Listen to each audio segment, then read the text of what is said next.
کیا ایسی خواتین تھی وہ کہہ سکتی ہے کہ پھر ہم کو جانے ہی نہیں ہے کروانا؟ نہیں، جاتی ضرور۔ آج کے زمانے میں بچوں کی بات تو نہیں کر رہا ہوں کیونکہ میں نے آپ کے بچے نہیں دیکھے، لیکن اپنے شہر کراچی میں بچے بھی دیکھے جوان۔ آج کے زمانے میں ہمارے جوانوں اور بچوں کے پاس ٹائم کہاں ہے کہ دنیا کے کسی اور کام میں جائیں، فون ہے اس پہ لگے ہوئے۔ مگر یہ حسین کی محبت ہے، یہ حسین ہے جو ان کو ٹی وی سے اٹھا کے لاتا ہے، یہ حسین ہے جو ان کو فلموں سے اٹھا کے لاتا ہے، یہ حسین ہے جو انہیں موبائل سے اٹھا کے لاتا ہے، آدھا گھنٹہ ایک گھنٹے سینے پہ ہاتھ مار کے معلوم کرتے ہیں۔ اور کوئی چیز ایسی نہیں، لیکن آج بھی حسین کی یہ محبت سی ہو ہے، اور اسی محبت کا تقاضا یہ ہے کہ آج اگر حسین کے باتیں مارے گئے تو ہم بھی خوش ہو جائیں، مگر اس کے ساتھ ذہن میں بات رکھنا۔ اور میں بہت جلدی سے، کیونکہ کل میرا وعدہ یہ عرض کروں کہ زمانے کے امام کی امامت تو شروع ہوئی ہے، مگر یہ امامت شروع ہونے کی خوشی ہمیں اتنی ہی ہے جتنے غدیر کے دن علی کی امامت کے اعلان کی خوشی۔ کچھ فرق کو تھوڑی ہے علی اور امام زمانہ میں۔ ہاں، علی کا رتبہ بلند، یہ بات یاد رکھیے گا کہ ٹھیک ہے، اولنا اوسطنا آخرنا کلنا محمد ہمارا عقیدہ، یقیناً صغیرنا و کبیرنا سواکم، امام کا فرمان ہے کہ ہمارا چھوٹا اور بڑا ایک۔ یقیناً وہ جو راوی نے اس 11ویں امام سے ایک سوال کیا تھا، فرزند رسول، مرد کو میراث میں ڈبل حصہ ملتا ہے، عورت کو سنگل ملتا ہے، ریزن کیا؟ کہ اس لیے کہ عورت پہ کوئی مالی ذمہ داری اسلام نے نہیں رکھی، مرد کے اوپر مالی ذمہ داریاں رکھی ہیں، اسے اپنے گھر والوں کا نان و نفقہ دینا، اسے دیت کے اندر ایک بڑا شیئر کرنا ہے۔ یہ اہم مسئلہ ہے، لیکن ٹائم نہیں دیت۔ اگر آپ کی گاڑی سے کوئی ایکسیڈنٹ ہو گیا ہے تو آپ دیت نہیں دیں گے، آپ کی فیملی مل کے دے گی، لیکن مرد، فیملی کے مرد، عورت پہ کوئی ذمہ داری نہیں۔ راوی نے کہا یہی سوال تو ابن ابی اوجا نے 100 سال پہلے چھٹے امام سے پوچھا تھا، انہوں نے بھی یہی جواب دیا۔ امام نے کہا مجھ میں اور ان میں فرق کیا ہے؟ ایک ہی نور کے جز ہیں، ہم میں سے ہر ایک وہی جواب دے گا چاہے کتنی بار سوال کرو، لیکن اپنی جگہ یہ عقیدہ۔ مولا کا رتبہ بلند، رسول خدا اور علی کا رتبہ باقی اماموں سے بھی بلند۔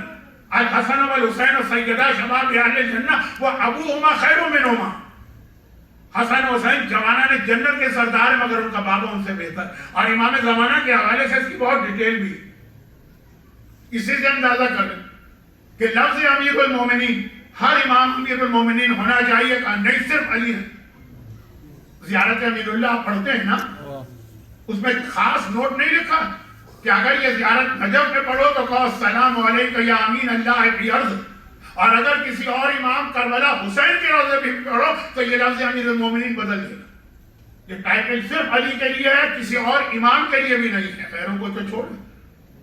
زیارت امین اللہ آپ کو یاد ہوگی نا، میں تو آج کل بہت زیادہ ذکر کرتا ہوں۔ معصوم ہے، چوتھے امام نے ہم کو تحفہ دیا، کہا جب زیارت امین اللہ پڑھو گے فرشتے اس کو ایک کاغذ پہ لکھ کے آسمان پہ لے جا کے رسول خدا کے حوالے کریں گے، سیل لگا دیں، نام لکھ دیں گے تمہارا۔ کیوں؟ جب زمانے کا امام ظاہر ہوگا فرشتے وہ ساری زیارتیں لے کے آئیں گی دنیا میں۔ وہ جو چوتھے امام سے لے کے ظہور امام تک جس جس نے زیارت پڑھی وہ ساری لے کر آئیں گے رسول خدا، امام کو دیں گے۔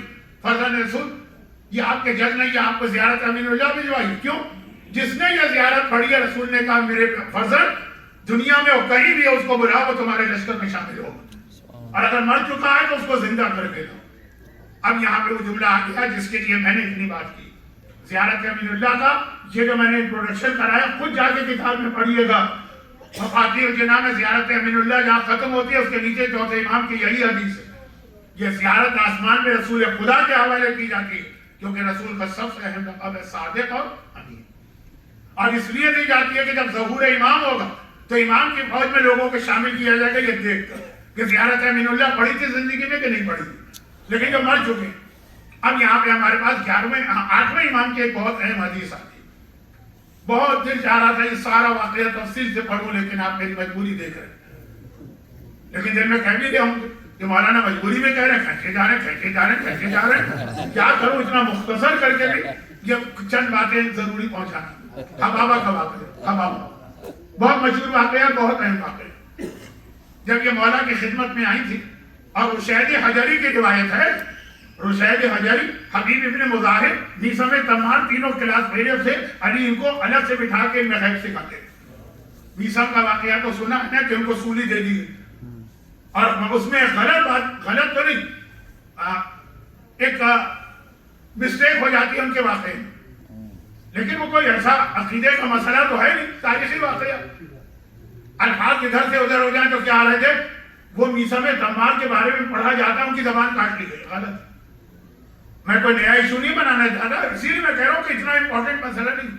ان کے منہ پہ لگام ڈال دی گئی، ان کے ہاتھ پاؤں کاٹے، وہ شہید ہوئے۔ زبان رشید حجری کی کٹی تھی، دونوں کو سیم سزا ملی تھی، فضائل علی بیان کر رہے ہیں۔ یہ رشید حجری کہتے ہیں میں مولا کے پاس بیٹھا تھا ابابا، کل امیر المومنین میں بہت ڈر رہی، کیونکہ میں نے سنا ہے کہ آپ کی شہادت کے بعد آپ کے شیعوں میں بڑا اختلاف ہو جائے گا، اور بہت سے شیعہ ولایت و امامت کے عقیدے کو چھوڑ دیں گے۔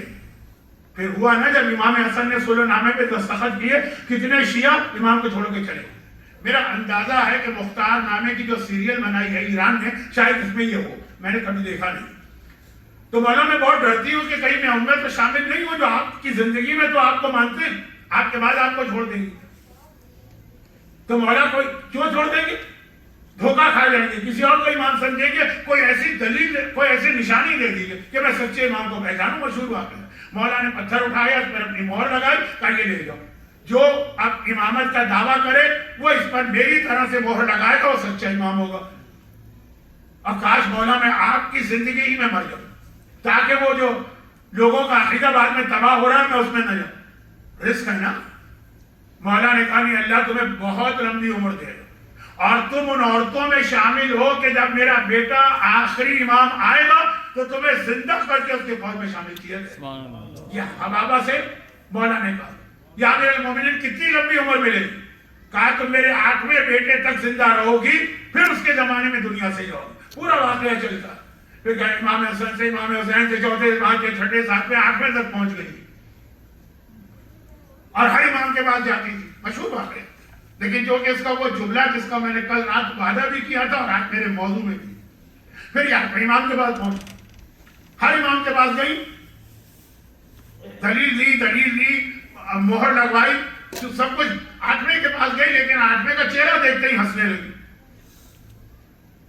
اب جو لوگ بیٹھے تھے کہنے لگے یہ تو کوئی پاگل عورت نظر آ رہی ہے، آئی کچھ کہا بھی نہیں، بس ہنس رہی۔ یہ پاگلوں کی نشانی ہوتی ہے نا، بیٹھے بیٹھے ہنس رہے۔ نہیں، آج کل پاگلوں کی نشانی نہیں، آج کل موبائل فون استعمال کرنے والوں کی نشانی ہے، بلوٹوتھ وغیرہ چل رہا ہوتا ہے نا، ہم تو سمجھ رہے ہیں نا کہ ویسے ہی بیٹھے ہنس رہے۔ 8ویں امام نے ڈانٹ دی، کہا تمہیں کیا پتا اس حبابہ کا اسٹیٹس کتنا ہے؟ وہ اس لیے نہیں ہنس رہی ہے کہ کوئی وجہ نہیں ہے، وہ میرا چہرہ دیکھ کے اس کو یاد آ گیا کہ میرے دادا نے اسے کیا کہا تھا کہ وہ میرے زمانے میں دنیا سے جائے گی۔ اس وقت ان کی ایج تھی 113 تقریباً 220 سال ایج، 220 سال۔ کہا کہ مولا وہ دن آ گیا جس کا میں انتظار کر رہی ہوں، پہلے تو نشانی دے دی۔ 8ویں امام نے کہا کہ یہ وہ خاتون کہ میرے دادا نے اس کو یہ خبر دی تھی، اس لیے خوش ہو رہی، تم اس کا مذاق اڑا رہے ہو؟ یاد رکھو یہ وہ عورت ہے کہ جب میرا پوتا ظاہر ہوگا تو اس کو زندہ کر کے اس کی فوج میں شامل کیا جائے۔ 2 بار یہ روایت آئی ہے، پہلی بار بڑے علی کی زبان سے، دوسرے بار چھوٹے علی رضا کی زبان سے۔ کہا مولا بس ایک دعا آپ سے کروانا، بہت جیلی 220 سال 230 سال، بس دعا کرے کہ اللہ مجھے اس دنیا سے اٹھا لے۔ امام نے کہا کہ تم نے دعا کی بات کی ہے، اٹھا لیا جائے۔ عورتوں میں بھجوا دیا، اپنے گھر کی جو خواتین تھی وہاں بھجوائی۔ ابھی وہ گئی تھی کہ رونے کی آواز آنے لگی، کنیز آئی، کہا فرزند رسول جسے آپ نے بھجوایا اس کا انتقال ہو گیا۔ امام نے کہا کہ میرے گھر کی عورتوں سے کہو اسے غسل و کفن کر۔ اور جب جنازہ تیار ہوا امام نے نماز پڑھی، نماز جنازہ پڑھا کے اپنے ہاتھ سے قبر میں اتارا، اور اس کے بعد تمام جو امام کے صحابی تھے کہ بیٹھو اور اس کی قبر پہ قرآن پڑھو۔ مگر 2 بار یہ جملہ آیا ہے حبابہ کے واقعے، تم ان عورتوں میں شامل ہوگی جو میرے بیٹے کے ظہور کے بعد اس کی فوج میں زندہ کر کے بنائی جائیں گی۔ 313 جو امام کی فوج کا پہلا دستہ، اس میں 13 عورتیں ہوں گی۔ یہ روایت الگ سے بھی آئی ہمارے مفضل ابن عمر نے چھٹے امام سے نقل کیا کہ امام فرماتے ہیں کہ 13 عورتیں زندہ کر کے اٹھائی جائیں گی۔ اب ان میں سے 9 کے نام بھی بتائیں، لیکن میرے پاس وقت نہیں ہے کہ 9 کے نام تفصیل میں جاؤں، لیکن بہت مختصر، اس میں 6 کے نام بہت مشہور ہیں۔ ان میں سب سے پہلا نام ہے ہمارے یاسر کی ماں جناب سمیہ، میسج فلم میں بھی دیکھ لیجئے، جنہیں ابو جہل نے برچھی مار کے شہید کیا۔ ام ایمن کا نام پیغمبر کی ماں جناب آمنہ کی کنیز، یہ یتیمی میں پیغمبر کو پال رہی جناب آمنہ تو ٹریولنگ میں انتقال ہوا تھا نا، رسول خدا ان کے ماں کے ساتھ یہ اکیلے تھے، یہ لے کر آئی تھی مکے۔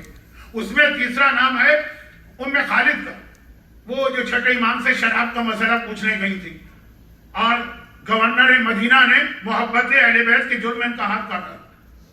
اس میں چوتھا نام ہے اسی حوا کا، اور اس میں پانچواں نام ہے زبیدہ خاتون کا، جس نے نہر زبیدہ حاجیوں کے لیے بنائی۔ اور چھٹا نام ہے حضرت حزقیل کی بیوی کا، وہ فرعون کے زمانے۔ اب دیکھیں ایک ایک نام کو تھوڑا واضح کرنا تھا، ٹائم نہیں۔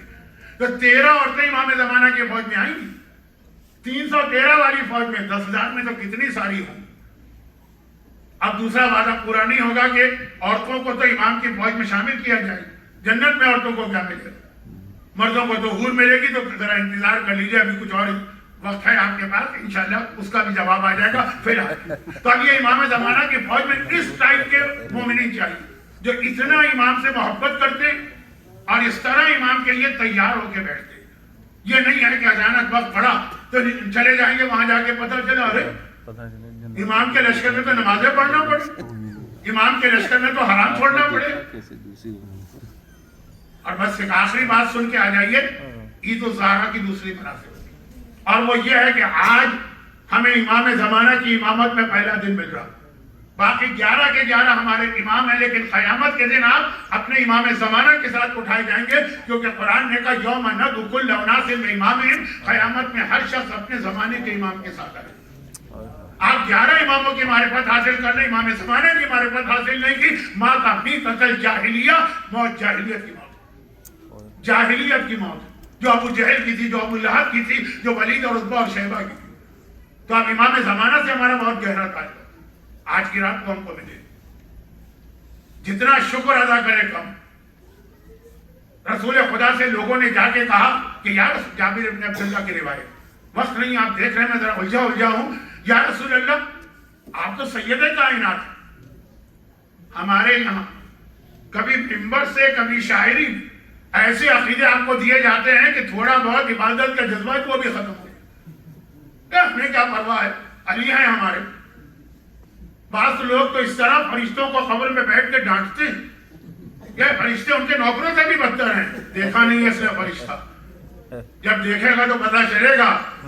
بولا نہیں جا سکتا انسان کے لیے، لیکن خلاصہ میں کہہ رہا ہوں اس طرح بعض اوقات بات کرتے ہیں، سنیے یا رسول اللہ آپ سید کائنات نہیں، کائنات کے سردار چھوٹا لفظ، لولاک لما خلقت الافلاک، کائنات بنی آپ کی وجہ سے، مالک کائنات ہیں، سید کائنات ہیں، جنت و جہنم آپ کے اختیار میں ہے، اور آپ اللہ کی اتنی عبادت کر رہے ہیں، کتنی قرآن نے کہا یا ایھا المزمل قم اللیل الا قلیلا، اے چادر اوڑھنے والے اتنی نمازیں نہ پڑھے، ذرا نماز کم کر دے۔ اتنی نمازیں عبادتیں اللہ کے رسول نے کی کہ اللہ کو کہنا پڑا، تو یا رسول اللہ آپ ذرا کم کریں نا، کہا افلا اکون عبدا شکورا، اگر اللہ نے مجھے یہ سب کچھ عطا کیا ہے تو کیا میں اللہ کا شکر کرنے والا بندہ نہ بنوں؟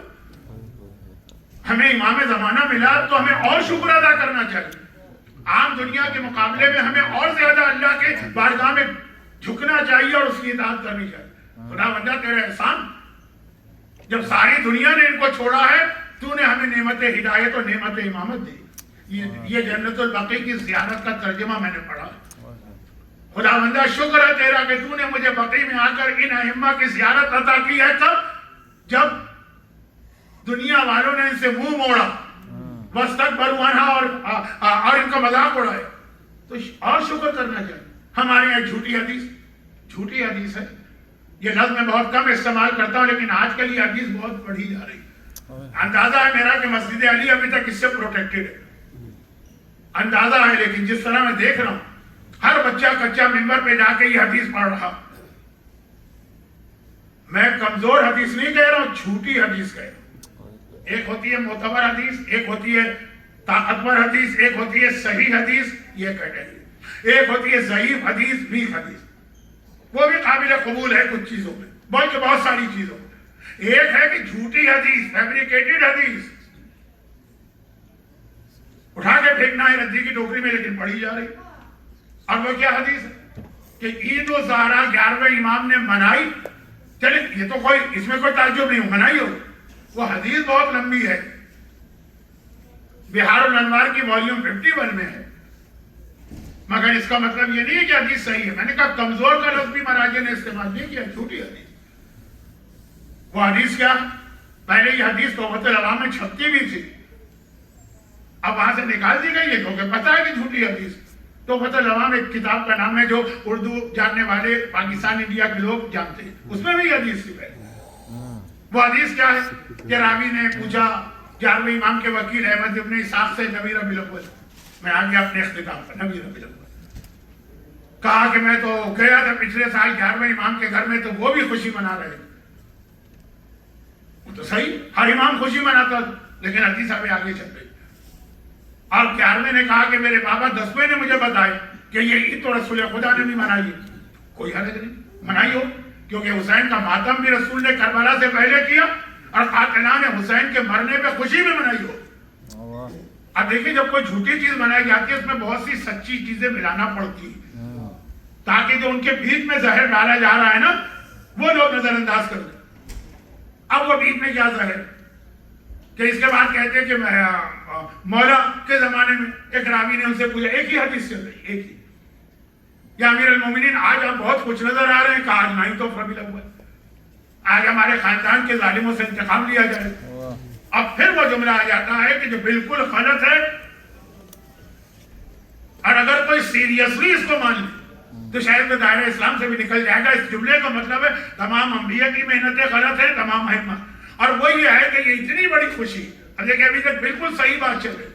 11ویں نے بھی عید الزہرا منائی، 10ویں نے بھی عید الزہرا منائی کربلا کے بعد، رسول خدا نے بھی عید الزہرا منائی کربلا سے پہلے، علی نے بھی عید الزہرا منائی کربلا سے پہلے. اور بہت پاپولر یہ حدیث ہو گئی آج کل، جب سے یہ Google chat G P T آئے نا قیامت بابا ہو گئی. کسی کو ضرورت نہیں، کسی عالم کی جاتا ہے وہ ترجمہ دیکھ لیتا، عربی عبارت ڈالتا ہے، ترجمہ آ جاتا ہے، چیٹ جی پی ٹی سے سوال کرتا ہے وہ بتا دیتا ہے کہ ایک حدیث ہے. لیکن اب اس کے بیچ میں ایک حدیث کہ اس خوشی میں اتنی بڑی خوشی ہے واقعاً خوشی، اس خوشی میں اللہ 3 دن کے لیے رفع قلم کرتا. اس حدیث کا نام ہے حدیث رفع قلم. جیسے ہوتا ہے نا حدیث قصہ، جیسے ہوتا ہے نا کہ حدیث سلسلۃ الصحابہ، جیسے ہوتا ہے نا کہ حدیث رایت کہتے ہیں علم، وہی خیبر والی، اس کا نام ہے حدیث رفع قلم. قلم کسے کہتے ہیں؟ جس سے انسان کے اعمال لکھے جاتے ہیں. رفع قلم، رفع مانے اٹھا لے. 3 دن کے لیے اللہ نے جو اعمال لکھنے والا قلم ہے وہ فرشتوں سے چھین لیا اور کہا 3 دن تک کسی کے کسی عمل کو نہ لکھنا. اب یہ حلال کریں کہ حرام کریں کہ واجبات کو چھوڑیں کہ گناہ کریں کہ گناہ کبیرہ کریں، سب کی ان کو 3 دن کے لیے چھوٹ ہے. مومنوں کے لیے نہیں، کہا تمام انسانوں سے رفع قلم ہو گئے. 3 دن کے لیے شریعت محمدی معطل ہے. 3 دن کے لیے دین اسلام جو ہے نا اس میں وقفہ دے دیا گیا کیونکہ آج عید الضحیٰ. اب یہ جو ٹکڑا آ گیا نا، اس سے پہلے کی باتیں بھی صحیح تھی، اس کے بعد کی باتیں بھی صحیح. یہ صاحبان ایمان ہے تو اس میں لفظ انسان، ہر انسان، لیکن باقی لوگ کیوں پڑھیں گے عید الضحیٰ کی ڈیٹیل؟ مومن پڑھے گا. اچھا تو آج تو پھر حجاب والی عورت بھی حجاب اتار پھینکے، نماز شب پڑھنے والی عورت بھی آج ڈانس کرے، قرآن کی تلاوت کرنے والا نوجوان بھی آج میوزک کنسرٹ میں جا کے بیٹھ جائے، باقاعدگی سے نمازیں پڑھنے والا بھی آج. حدیث کا یہی خلاصہ ہے جس کی وجہ سے علماء نے تحقیق کی. کیسی عجیب حدیث! 3 دن کے لیے قرآن کینسل، 3 دن کے لیے پوری شریعت کینسل. پتہ چلا اول سے آخر تک سارے راوی اس کے جھوٹے. اور یہ نصیری نے حدیث بنائی. دیکھیں نصیریوں کا ایک عقیدہ، علی کو مانا نا اب شریعت معاف ہو گئی، بدترین عقیدہ ہے ان کا. تو عید الضحیٰ اسلام کا انتہائی مقدس اوکیجن ہے، تقدس ہے، تقویٰ ہے، پرہیزگاری ہے اور خوشی، واقعی خوشی. لیکن اب یہ ایک حدیث آ گئی ہے تو اس سے بات کو آگے بڑھا کہ عید الضحیٰ آخر اسلام میں آئی کیسے. جیسا کہ اس حدیث کے اندر بھی ایک ٹکڑا ہے جس کو میں تو صحیح مانتا ہوں، کیونکہ میں جانتا ہوں کہ جو آدمی بھی معاشرے میں جھوٹ پھیلائے گا کچھ صحیح باتیں ملانا پڑیں گی. 100% جھوٹ تو چل ہی نہیں سکتا نا معاشرے، بچہ بھی پکڑ لے گا. تو اب جیسے مثلا کوئی جھوٹی حدیث بنا کہنا پڑے گا کہ رسول اللہ نے یا امام نے یہ کہا. اگر کہہ دے گا ابو ہریرہ نے یہ کہا مومن وہیں پہ کان بند کر دے گا, نہیں سننا یہ حدیث. تو کچھ تو سچ میں لانا پڑتا ہے نا. تو وہ صحیح ہے کہ رسول خدا نے جشن منایا ہوگا, مجھے یقین ہے کامل. امام علی نے جشن منایا ہوگا, مجھے یقین ہے کامل. لیکن جو سب سے بڑا جشن منایا گیا وہ چوتھے ہی. اب خلاصہ یہاں تک پہنچا بات کا کہ عید الزہرا ہم سے تقاضا کرتی ہے کہ جب اہل بیت کے قاتلوں سے انتقام لیا گیا تو اس کے شکرانے میں آج کے دن عبادت بڑھا دو. جب امام زمانہ کی امامت تمہیں ملی اس کے شکرانے میں آج سجدے بڑھا دو. ہمارے یہاں ایک رواج ہے, یعنی مذہبی گھرانہ, کہ عام دنوں میں کوئی نعمت ملتی ہے تو 2 رکعت نماز شکرانہ پڑھ لیتے. آج زیادہ گناہ نہیں. اور اب تاریخ بتاتی ہے کہ کربلا کے واقعے کو 6 سال گزر گئے. 61 ہجرہ میں کربلا کا واقعہ ہوا, بس آخری جملے ہیں یہ, اسی پہ ختم. 66 ہجرہ میں مختار کو حکومت ملی کوفے. بہت دلچسپ مختار نامہ ہے, میں پہلے 30 دن پڑھتا تھا, لوگ بہت دلچسپی سے سنتے. کون لوگ؟ جو ویسے میری ہر مجلس کا بائیکاٹ کرتے, لیکن مختار نامہ اتنا انٹرسٹنگ ہے کہ اس میں لوگ آتے تھے. اور میں اس میں پھر بیچ میں نماز, کہیں روزہ, کہیں حجاب, کہیں خمس ملا ہی دے گا. جب آ ہی گئے نا تو میرا ہی دینا ہے, اصول میں اتنے مجبور کیا. لیکن اب جب سے یہ سیریل بن گیا مختار نامے کا, کوئی ضرورت نہیں رہی مجھے اس پر بات کرنے کی. کچھ چیزوں میں مجھے اختلاف ہے اس سے, کیونکہ ہسٹری میں کئی الگ الگ واقعات ہوتے ہیں, لیکن جو بنیادی طور پہ واقعہ ہے پورا مختار کا, اس میں کوئی اختلافی بات نہیں. 66 ہجرہ حکومت ملی, 6 سال 5 سال بعد 61 سے 66. اور یہ ملی ہے جماعت الثانی میں نا, جماعت الاول. وہاں سے محرم تک کے جو 6-7 مہینے گزرے, 67 ہجرہ میں محرم جو آیا, نیا سال شروع, تو اب یہ جو 6-7 مہینے ملے, اس میں مختار ایک سے ایک ظالم کو ڈھونڈ کے کیفر کردار کو پہنچا. حتیٰ یہ کہ جب آقا حسین کی سواری کا وہ اونٹ جس پر آقا نے عاشور کا آخری خطبہ دیا, جس میں ایک جملہ کہا تھا کہ تم میرے خلاف اس لیے آئے ہو کہ تمہارے پیٹ میں مال حرام پہنچ گیا, وہ اونٹ, اس کو بھی پھر ذبح کیا گیا, یعنی نہر کیا گیا, اور اس کا گوشت کوفے میں تقسیم ہوا. میجورٹی نے لینے سے انکار کر دیا. کچھ گھروں نے بڑی خوشی سے قبول کیا, وہ 40 گھر. مختار نے ان کو بھی سزا دی. جنہوں نے آقا حسین کے رانچے پہ گھوڑے دوڑائے تھے 10 ظالم تھے, جو ہمارے ساتھ نے کہا کہ بھئی تیار کرو گھوڑے, فوج تیار نہیں تھی, وہ ظالم بھی تیار نہیں تھے, 10 آدمی تیار ہو. بعد میں پتا چلا سب کے سب جو ہے ناجائز اولاد. اب وقت نہیں ہے نا تو میں تو بہت اشارے کروں. مختار نے انہیں بھی گرفتار کیا, کہا اچھا تم نے گھوڑے دوڑائے, انہیں زمین پہ لٹایا, ان کے ہاتھ پاؤں میں بیس گاڑی, اور زندہ یہ تھے, ان کے اوپر گھوڑے دوڑائے. تو ہر ایک کو سزا دی جا رہی ہے جیسا اس نے جرم کیا. لیکن سزا دی, جہنم حاصل کیا, لاشا پھینک دیا, جلا دیا, جو بھی ہو. ان میں سے اسلام کسی کا بھی نہیں. غیر یہ کافر ہو گئے سارے کربلا جا کے. کیونکہ کبھی کوئی کہتا ہے کہ مولانا ٹھیک ہے سب کچھ کیا, لیکن مسلمان کو تو دفن کرنا واجب ہے. دشمن اہل بیت جو ہے وہ ہمارے یہاں ناصبی کہلاتا ہے. تمام مراجع کا فتویٰ دیکھ لیجیے, وہ کافر ہے, نجیس ہے, اس کو غسل کفن دینا بھی جائز نہیں. ایک آدھ جملہ میں اس لیے کہہ دیتا ہوں کہ اعتراضات کا جواب نہیں ملے, لیکن باقی تو سب کے ساتھ یہ 5 ظالموں کی مختار کو خاص تلخ. ان میں ایک تو وہ ہرملہ تھا کہ چوتھے امام جب کبھی مختار کو پیغام بھیجواتے ہیں کہتے ہیں ہرملہ پکڑا گیا, کہتے پورا واقعہ بھی ہے لیکن اس کو پڑھنے کی ضرورت ہے. دوسرا خولی تھا, جس نے جناب زینب کی چادر کو چھینا ہے, کسی اور میں ہمت نہیں. چوتھے امام کی کمر پہ کوڑے مارنا اس نے شروع کیا. دوسرا خولی. حالات ہی پڑھوں گا ان میں سے ہر ایک کے, تو آدھا گھنٹہ اور نکل جائے گا, نہ وقت ہے نہ ضرورت. تیسرا شبر, آقا حسین کے سینے پہ بیٹھ کے آقا کے گلے پہ, اب چونکہ مصائب نہیں پڑھنا. تیسرا شبر. چوتھا اس کا اپنا سگا بہن ہوئی عمر سعد. عمر سعد کو مختار کا اپنا بہن ہوئی. بہن کا سہاگ نہ اجڑے اس کے خاطر لوگ کتنے کمپرومائز کر لیتے تھے. اب آج کل تو بھائی بہن کسی کا خیال مومن بھی نہیں کرتا, لیکن پہلے زمانے میں تھا. بلکہ پنجاب جو ہمارے ملک کا ایک صوبہ, وہاں تو بہن کا دوپٹہ اتنی قیمتی چیز بن جاتا ہے کہ پورا خاندان وہ مار دیتے ہیں اگر کسی نے ان کی بہن کے دوپٹے پہ ہاتھ ڈالا. اگر کسی نے کبھی کوئی پنجابی فلم دیکھی ہوگی معاذ اللہ تو یہ جملے اسی میں آتے ہیں. لیکن عمر سعد مختار نے گرفتار کیا اور عمر سعد کو قتل کیا. چوتھا بہن بیوہ ہوتی ہے ہو اس کے 2 بیٹے بھی پکڑے گئے تھے. یہ دونوں کا ماموں ہے مختار. میرے بچپنے میں میری نانی نے مجھے کہانیاں سناتی تھی جب میں بہت چھوٹا تھا اس بچے جیسا. تو اکثر وہ کہانیوں میں آتا تھا کہ جن نے پکڑ لیا کسی کو, جو پکڑا گیا اس نے کہا ماموں سلام. جن نے کہا کیا مٹی کھاؤں خاک کھاؤں بھانجے کو کیا کھاؤں. ماموں بھانجے کا رشتہ ایسا ہی ہوتا کہانیوں میں فیری ٹیلز میں آتا. لیکن مختار نے کہا بھانجے ایک کو قتل کرا دیا دوسرے کو چھوڑ دیا کیونکہ پہلا اپنے باپ کے عمل میں راضی تھا پورے فخر کوفے میں کربلا کے بعد کہتا تھا دیکھو میں اس کا بیٹا ہوں. اور دوسرا اپنے باپ سے ناراض تھا کہ آپ نے گناہ کبیرہ کیا ہے میں آپ کو سلام گیری کروں. اس کو انعام دیا اس کو قتل کیا عمر سعد. اب پانچواں اور آخری جس کی تلاش تھی وہ ابن زیاد تھا.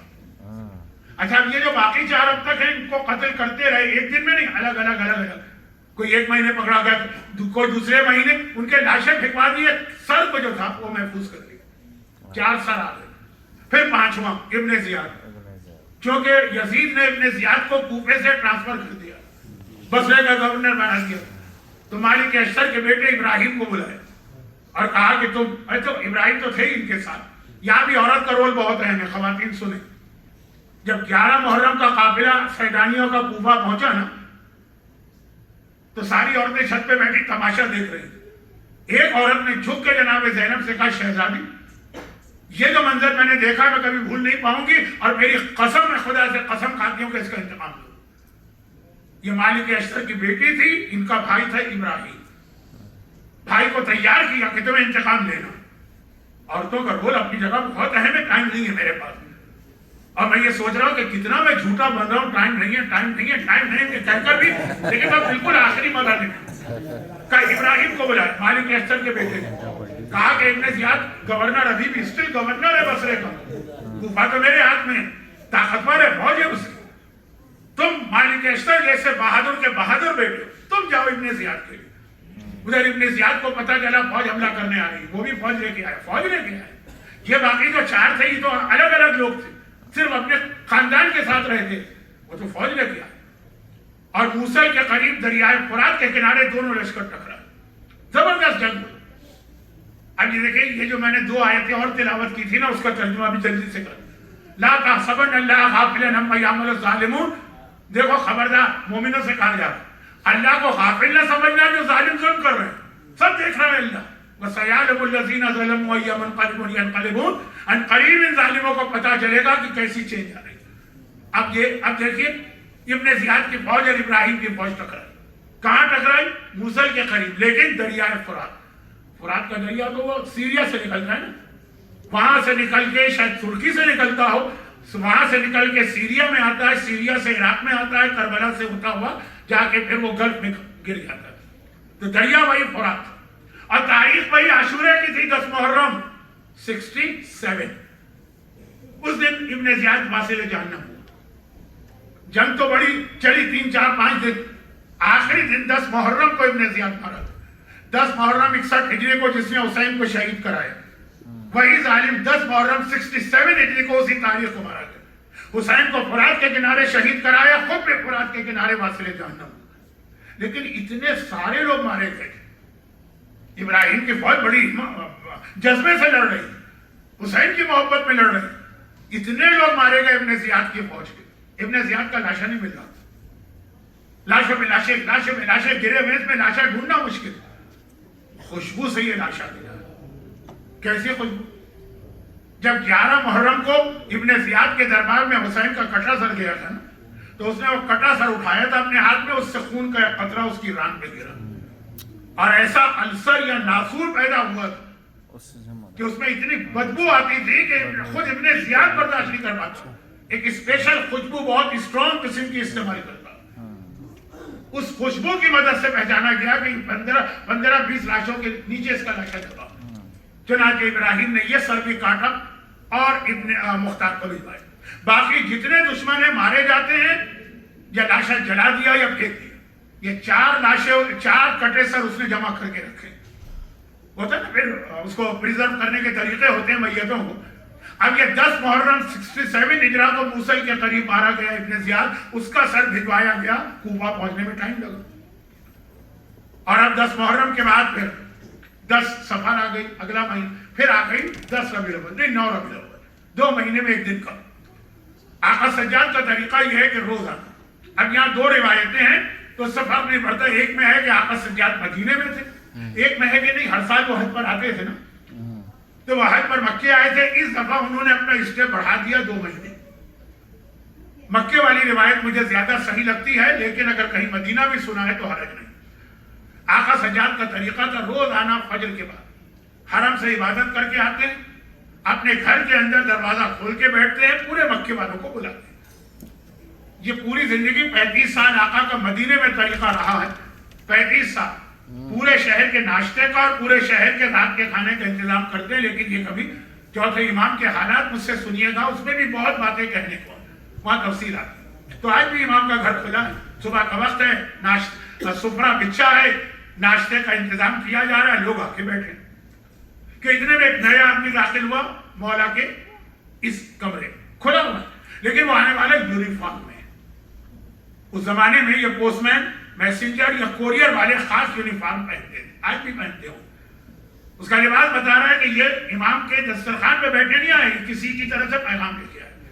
اس کے ہاتھ میں پاؤچ ہے تھیلی ہے اور ایک خط. سلام کر کے پہنچا اور مولا کے سامنے تھیلی رکھی. مولا یہ گفٹ ہے. کہاں سے آیا؟ کا مختار نے بھجوایا. اب امام جانتے ہیں میں امامت سے لیکن جو پورا مجمع اسے کیا ہوا تھا اسے بتانا. تو کہا کیوں بھجوایا؟ کہا یہ خط بھی ساتھ میں پڑھ لیجیے. امام نے خط کھولا. خط میں لکھا تھا فرزند رسول. بہت مختصر کر رہا ہوں اس خط کو. میں آپ کی اور کوئی خدمت تو نہ کر سکا لیکن آپ کے بابا کے 5 ظالم ترین دشمنوں کے کٹے ہوئے سر آپ کو بھجوا رہا ہوں.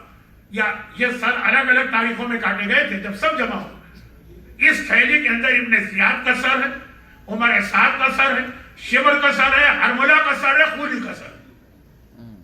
لعنت اللہ علیہم اجمعین. یہ 5 کے 5 ملعون سر ہے. اور یہ امام نے اب سب کے سامنے وہ تھیلی کھلوائی. غلام سے 5 کٹے سر نکلے. اور ابھی ناشتے کا انتظام ہو رہا. یعنی سفرے کے اوپر ڈشز لگ بھی رہی ہے. لوگوں نے ناشتہ شروع بھی کر دی. جیسے امام نے یہ خط پڑھا یہ سر کے سامنے آیا. امام سجدے میں گر پڑے. اچھا امام اتنے سجدے کرتے تھے کہ ٹائٹل ہی سجاد. کوئی نعمت ملے کوئی مصیبت دور ہو جائے سجدہ. لیکن یہاں اس وقت جو سجدے میں گئے تو ایک عجیب دعا پڑھی سجدے جس نے لوگوں کو چونکا. اگر امام سجدے میں جاتے کہتے شکر للہ ٹھیک. سبحان رب الاعلی ٹھیک. امام سجدے میں جا کے کہتے ہیں شکر للہ. خداوندہ تیرا شکر ہے کہ تو نے میری دعا کو قبول کر لیا. اب یہ جملہ بڑا عجیب تھا. تو جیسے ہی سجدے سے سر اٹھایا ناشتے میں بیٹھے ہوئے لوگوں نے کہا فرزند رسول یہ کون سی دعا کا آپ ذکر کر رہے ہیں؟ کہا جب 11 محرم کو ہمارا لوٹا قافلہ ابن زیاد کے سامنے گیا تھا نا اس وقت وہ ناشتہ کر رہا تھا. اچھا یہ جو قافلے جاتے ہیں نا گورنر کے پاس یا پریزیڈنٹ کے پاس وہ ایسے نہیں چلے جاتے رینڈم. پہلے سے پورا اسکیجول ہوتا. ابن زیاد نے نعوذ باللہ اہل بیت کی توہین کے لیے ایسا سیٹ کیا تھا کہ میں ناشتہ کر رہا ہوں گا تب ان کو لانا. کیونکہ پھر میں کہوں گا بھائی میں تو ناشتہ کر رہا ہوں میرے پاس ٹائم نہیں ادھر ادھر دیکھنے کا. یہ کسی کی توہین کا طریقہ. اگنور کرو. یہ بتا لو کہ اس کی کوئی اہمیت میرے پاس نہیں. تو ساری سیٹنگ تھی ٹائم. حکمرانوں کے پاس اسی طرح سے جاتے ہیں جو اس کے قافلے آتے ہیں. کوئی مہمان آ گیا الگ بات ہے لیکن جو خود اس کا اپنا فوج کا دستہ. تو ابن زیاد نے ٹائم یہ سیٹ کیا تھا میں ناشتہ شروع کر رہا ہوں گا ناشتہ کر رہا ہوں گا یہ لوگ آئیں گے اور میں کہوں گا نہیں بھائی پہلے مجھے کھانا کھانا ہے پیٹ بھرنا ہے. کون ہے ان کو کھڑا کر دو ایک طرف. قیدی تو ہے نا. توحید. مولا سجاد کہتے جب میں نے یہ منظر دیکھا کہ میری بہنیں میری پھپھیاں میری مائیں میری خاندان کی خواتین اتنی دیر کھڑی ہوئی اور ملعون ناشتہ کر رہے جان بوجھ کے آج ناشتہ ڈیلے کر اور لمبا کر اور لمبا. میں نے خدا سے دعا کی کہ خدا بندہ اس ملعون کا کٹا سر میرے پاس اس وقت بھجوانا جب اسی طرح سے میں ناشتہ کر رہا ہوں. الحمدللہ الذی اس تعریف ہے اس خدا کی جس نے میری دعا کو قبول کیا. اور اب یہاں تو چوتھے امام نے تو مختار کے خاصے سے کوئی ٹائم سیٹنگ نہیں کی تھی، یہ دعا کی قبولیت۔ اور پھر ابھی لوگ بیٹھے ہوئے ناشتہ کر رہے ہیں، امام کھڑے ہوئے اور گھر کے پچھلے حصے میں گئے جہاں لیڈیز کا سیکشن ہے، اور تمام خواتین کو 5 حکم دیے۔ کہا کہ اب اس وقت اپنے سر میں تیل ڈالو۔ کربلا کے بعد 5 سال گزر گئے، کسی بیوی نے سر میں تیل نہیں ڈالا۔ بالوں میں کنگھی کرو، 5 سال سے کسی نے کنگھی نہیں کی۔ جن جن کو ضرورت ہے وہ خضاب لگا۔ 5 سال ہو گئے جن کے سفید بال بھی ہیں انہوں نے خضاب استعمال نہیں کیا۔ نزع اسود، جو 5 سال سے کالے کپڑے پہنے آج کالے کپڑے اتارو اور بہترین کپڑے پہنو۔ یعنی اہل بیت کے گھر میں جو لباس ہوتے ہیں وہ ایسے شہزادیوں جیسے تو نہیں ہوتے، لیکن جتنے لباس ہیں میں جو بہترین لباس، اور چولہے روشن کر کے آج بہترین کھانے تیار کرو۔ اہل بیت کی غذا تو بہت سادہ ہوتی ہے، کربلا سے آ کے اور سادہ ہو گئی۔ کہا کہ نہیں، اب چولہے روشن کر کے بہترین کھانے تیار۔ 5 حکم تو ان عورتوں کو دیے، اور 6واں حکم جو تھا وہ کنیزوں کو دیا کہ سارے گھر میں عود اور دوسری خوشبو سلگائی جائے، پورے گھر کو خوشبودار بنایا جائے۔ آج اتنا خوشی کا دن، اہل بیت کی خواتین مخدرات عصمت و طہارت، یہ سیدانیاں، یہ نبی زادیاں، یہ امام زادی، آج انہوں نے لباس بدلے اور بہترین لباس پہنے، بہترین کھانے تیار کیے، گھر کو خوشبودار بنائے، اور وہ سر میں تیل اور یہ ساری چیزیں۔ چنانچہ خواتین سے بھی گزارش ہے کہ واقعاً اس پہ عمل کریں، مردوں سے بھی گزارش ہے اس پہ عمل کریں، اور بچوں کو اس طرح سے کل کا دن سیلیبریٹ کرائیں، گفٹ دے دیں، عیدی دے دیں، انتظار کرتے ہیں نا بچے ان چیزوں کو، پتہ چلے کہ خوشی کا دن۔ اور خاص اہتمام کے ساتھ خوشبو لگائیں۔ پھر امام باہر آ گئے، اور میرے آخری دو جو ملے، اب امام باہر آ گئے، مرد تو ناشتہ کر رہے ہیں، ناشتہ اتنی دیر میں ختم ہو گئے، اور امام کو سر دیکھتے جاتے ہیں اور کہتے جاتے ہیں کہ آج میرا دل خوشی سے اتنا بھرا ہوا، اتنا بھرا ہوا کہ میں اپنی خوشی کو ظاہر بھی نہیں کر پاتا۔ مجھے بہت خوش ہوتا ہے نا۔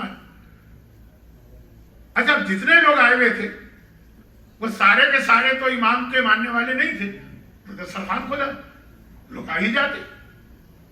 مکے میں، مدینے میں، کربلا میں آپ نے دیکھا ہوگا کہ جب نظر و نیاز ہوتی ہے تو بہت سے ایسے آلتو فالتو کے لوگ بھی آ ہی جاتے، اور اسی لیے نظر و نیاز کی جاتی ہے، اسی بہانے لوگ آ جائیں۔ اچھا، امام کے یہاں روز آنا۔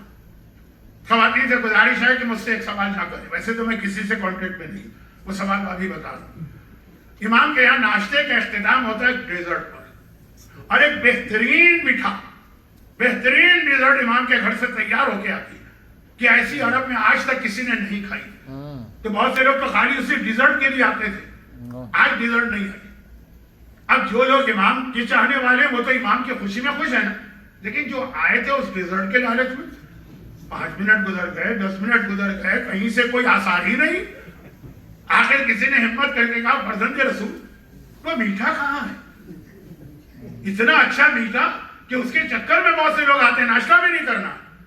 جب یہ واقعہ میں پڑھتا ہوں تو بعض خواتین لکھ کے بھیجتی ہے، مولانا اس کی ریسیپی تو بتا دیجیے، یہ مجھ سے نہ پوچھیے، مجھے نہیں پتا کہ کیا اس کی ریسیپی، بس اتنا پتا ہے کہ اس ویسی ہی خوشبو آپ کو، ویسی ہی ڈیزرٹ آپ کو جنت میں ملے گی اگر آپ اہل بیت کی خوشی میں صحیح مانا خوش ہو۔ لیکن اب دیکھیے امام کا جملہ، اور میری بات ختم ہو، یہ آخری جملہ، وہ جو آیا تھا اس چکر میں کہ آج تو بہترین ڈیزرٹ ملے، فرزند رسول بہت دیر ہو گئی ہے، ناشتہ ختم ہوئے، ڈیزرٹ نہیں آئی، وہ میٹھا نہیں آئے۔ امام کا جملہ بتا رہا ہے کتنے خوش، کہا کہ ان کٹے سروں کو دیکھ کر مومن کے دل میں جب مٹھاس پیدا ہوتی ہے، کیا اس سے بہتر کوئی میٹھا اس کائنات میں ہے؟ یہ کٹا ہوا سر دیکھ کر مومن کا دل مٹھاس سے بھر جائے گا۔ تو وہ تو جو دیکھ رہے تھے اور جو سن رہے ان کی بھی یہی حالت ہونی چاہیے۔ واقعاً یہ بیان سن کر کے عمر سعد اور شبر کتنا کربلا کے اندر تکبر، گھمنڈ، ایروگنس کا مظاہرہ کر، امام کہتے ہیں واقعاً اتنا خوش، پروردگارہ ہم بھی امام کی خوشی میں خوش ہیں، اور ہماری اس خوشی کو ہمیشہ ہمیشہ کی خوشی بنائے، غم حسین کو ہم کو عطا کر، کیونکہ ایک دن کے بعد دوبارہ ماتم شروع ہو گیا تھا، لیکن ہماری اس خوشی کو جو امام کی وجہ سے ہے پرمیننٹ اس طرح سے بنا کہ دنیا میں بھی ہمیں ہر خوشی عطا فرما، اور اسی خوشی کو ہمیں قیامت و جنت تک لے جانے کا موقع عطا فرما۔ انہی امام کے تحفے کہ جو وارث کربلا ہے، اور اس حسین کے طفیل جس نے کربلا میں جان دی۔